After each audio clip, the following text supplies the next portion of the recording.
apakah foto ini, walaupun ini foto katakanlah mungkin sekitar 30-40 tahun yang lalu misalnya gitu ya, dengan foto masa muda yang orang yang sama-sama bernama Joko Widodo, yang 10 tahun kemarin itu menjadi presiden, ini jelas bukan foto beliau. Makanya saya tantang, kalau kesimpulan saya salah, cari skripsi yang seperti ini di Indonesia.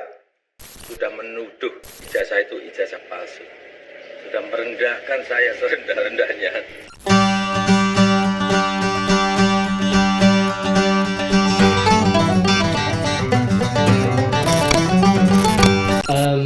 Oke, assalamualaikum warahmatullahi wabarakatuh.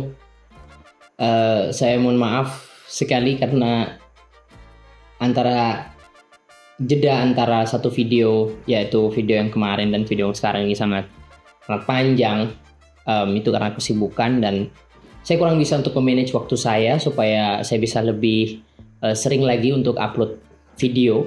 Tapi ya sudahlah, yang penting kita akan lanjutkan series neraca ini di video yang kelima ini. Terima kasih kembali kepada teman-teman yang sudah menonton series neraca ini dari awal sampai saat ini.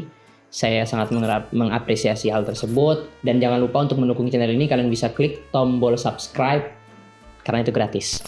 Oke, di video kemarin kita sudah membahas tentang hikmah. Dan kita sudah membahas di sana bahwasanya hikmah itu adalah seni dalam menjalani hidup. Tapi sebagaimana benih yang tidak bisa tumbuh di tanah yang kurang memiliki gizi yang baik, hikmah juga seperti itu. Hikmah tidak bisa ditumbuh di dalam hati kita jika hati kita masih memiliki penyakit dari hati tersebut, yaitu adalah prasangka. Dan ini menjadi prinsip kita selanjutnya dalam membangun neraca kehidupan kita, yaitu menjauhi prasangka, karena prasangka itu sangat berbahaya. Di video kali ini juga kita akan membahas tentang apa itu prasangka dan prasangka apa yang dimaksud, kemudian bagaimana prasangka itu bisa berbahaya kepada kita, kepada hati kita, kepada cara kita menilai terhadap sesuatu. Dan kita juga akan bahas bagaimana kita bisa membersihkan hati kita dari hal tersebut. Nah, itu semua akan kita bahas secara mendalam di video kita kali ini.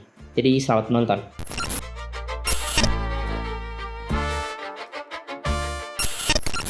Teman-teman semua, hikmah itu hanya bisa tumbuh di hati yang jernih. Tapi prasangka bisa menodai kejernihan itu. Coba kita bayangkan pelukis yang hebat, tapi kanvasnya itu penuh noda. Oke, kuasnya boleh bagus, tapi lukisannya tetap akan buruk, ternodai dengan noda itu. Nah, begitu juga hikmah itu juga seperti kaca spion kita dalam hidup. Kaca spion itu bisa membantu kita melihat masa lalu untuk mengambil keputusan ke depan. Tapi jika spionnya kotor oleh prasangka, kotor oleh luka, kotor oleh asumsi, maka pandangan kita akan kabur. Kita bisa salah jalan meskipun niat kita sudah benar. Dan begitulah dalam kehidupan sehari-hari. Kita terkadang bisa menilai sesuatu dan sesuatu itu sudah kita anggap benar. Padahal anggapan kita itu hanya tebak-tebakan semata. Dan tebak-tebakan itu tidak netral. Nah, itulah prasangka. Contoh misalnya, kita bisa lihat dalam isu ijazah Presiden Jokowi yang sempat viral. Oke, terlepas dari kebenarannya, kita melihat banyak orang bahkan sebelum ada data lengkap, langsung mengambil kesimpulan, bahkan menyebarkannya. Dan reaksi seperti ini menunjukkan betapa mudahnya prasangka itu bisa menutup kejernihan kita dalam berpikir atau dalam menilai sesuatu. Dan ini bukan hanya terjadi pada isu besar. Dalam kehidupan sehari-hari kita bisa berprasangka pada tetangga, rekan kerja, bahkan saudara kita sendiri karena hanya mendengar satu sisi dari cerita atau satu sisi cerita tentang mereka.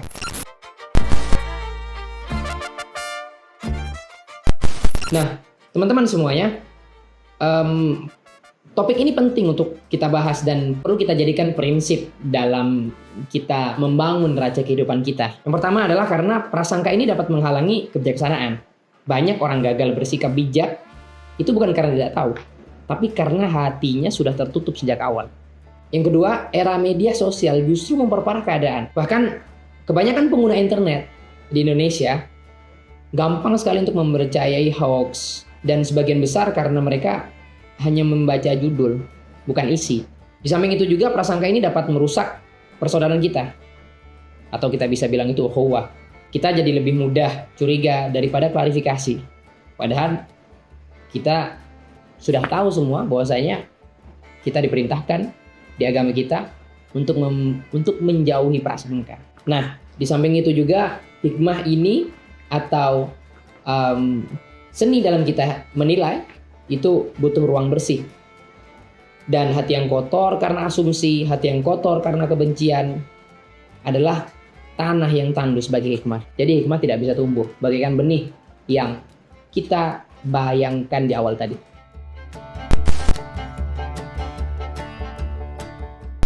Oke, sekarang kita akan membahas tentang apa itu prasangka. Teman-teman sekalian, prasangka menurut psikologi sosial, prasangka itu adalah penilaian negatif terhadap seseorang hanya karena dia itu berasal dari satu kelompok tertentu, atau hanya karena dia itu melakukan sesuatu di luar kebiasaan dia, atau karena dia itu melakukan sesuatu yang kita belum tahu pasti apa latar belakang dari tindakan tersebut, dan penilaian itu tanpa bukti langsung atau pengalaman langsung.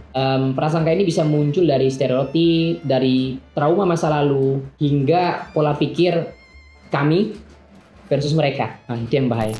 Contohnya kita bisa menganggap seseorang itu tidak bisa dipercayai hanya karena sukunya, hanya karena cara berpakaiannya, hanya karena agamanya. Penilaian kita jadi tidak netral, dan kita bisa jatuh dalam satu hal yang kita bisa bilang itu tebak-tebakan, padahal kita tidak tahu apa background, apa alasan dibalik itu semua. Ada seorang ulama yang bernama Sufyan Ats-Tsauri.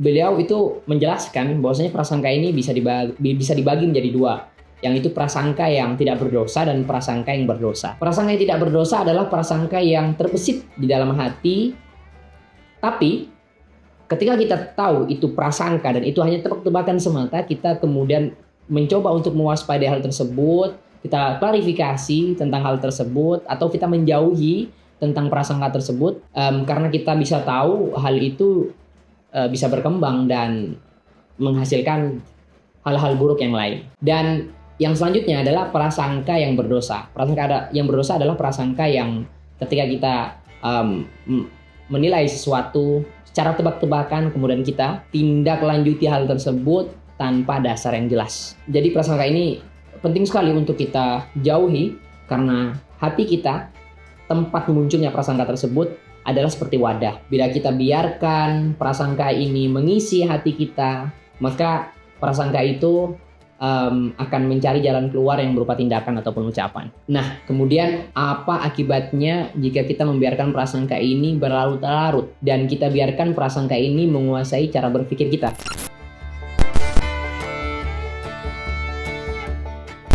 Oke, yang pertama, prasangka ini bisa merusak hubungan sosial kita karena berawal dari kecurigaan tadi yang akan memecah persaudaraan. Kita menjadi saling menjauhi, atau kita yang lebih parahnya lagi bisa menjadi saling menyakiti, baik itu secara verbal maupun non-verbal. Nah, yang kedua, prasangka ini bisa menghambat kemajuan. Ketika kita mendiskriminasi karena prasangka, potensi yang baik dari seseorang jadi tidak mendapatkan ruang untuk berkembang. Jadi pada akhirnya prasangka ini bisa membuat kita rapuh, labil, mudah diadu domba. Lalu bagaimana cara kita keluar dari jebakan prasangka ini? Yang pertama, kita harus mulai dari diri sendiri. Kita harus sadari bahwasanya kita juga bisa memiliki kesalahan. Dan kita harus tanamkan hal tersebut. Barangkali apa yang kita nilai pada saat ini itu bisa jadi salah, karena kita juga bisa salah. Kemudian kita bisa ganti prasangka ini menjadi tafakur, atau kita berpikir lebih lanjut. Kita harus membiasakan diri kita untuk berpikir kembali ketika kita menilai negatif seseorang atau sesuatu, supaya kita bisa mendapatkan hal-hal yang belum pernah kita pikirkan sebelumnya, atau belum pernah kita pikirkan di awal ketika kita menilai sesuatu atau seseorang. Yang selanjutnya kita bisa budayakan klarifikasi atau tabayun ketika kita mendapatkan kabar tentang seseorang atau tentang sesuatu, sehingga kita tidak cepat menyimpulkan sesuatu itu hanya dari potongan cerita atau informasi. Yang terakhir, dan ini ya sulit tapi tidak juga ketika kita melatihnya, yaitu kita harus melatih empati diri kita. Kita coba tempatkan diri kita, situasikan diri kita sebagaimana kita di posisi orang tersebut. Kita harus latih diri kita, empati kita, kita posisikan, kita situasikan diri kita bayangkan diri kita ketika kita berada di posisi orang tersebut, orang yang sedang kita prasangkai.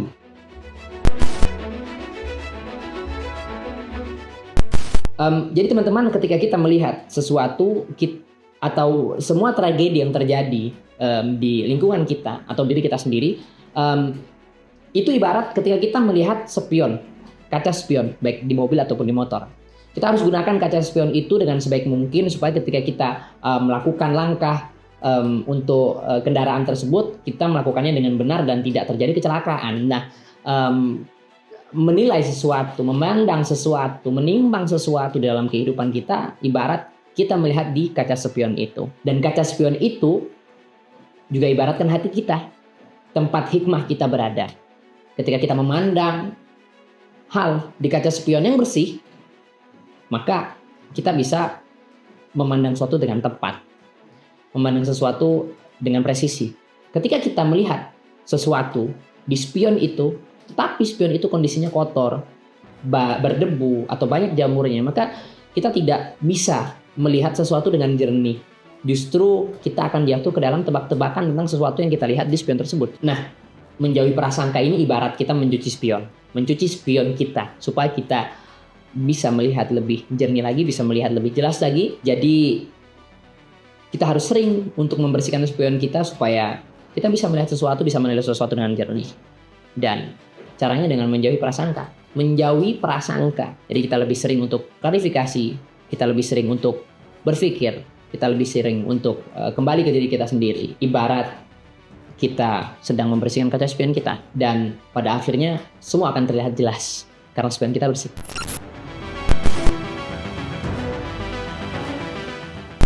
Teman-teman, jika kita ingin hidup dengan hikmah, hidup dengan pertimbangan yang adil, pertimbangan yang seimbang, maka kita harus menjauhkan diri kita dari terbiasa untuk mengkonsumsi prasangka, cerita yang tidak jelas, tebak-tebakan. Jadi kita ulang lagi, kita mulai dari diri kita sendiri, dari cara kita berpikir, dari cara kita menilai orang lain, dan mari kita penuhi diri kita, penuhi hati kita dengan hal yang positif, dengan keinginan untuk memahami sesuatu, bukan untuk menghakimi. Oke, terima kasih telah menonton, dan mudah-mudahan untuk video kedepannya saya bisa konsisten.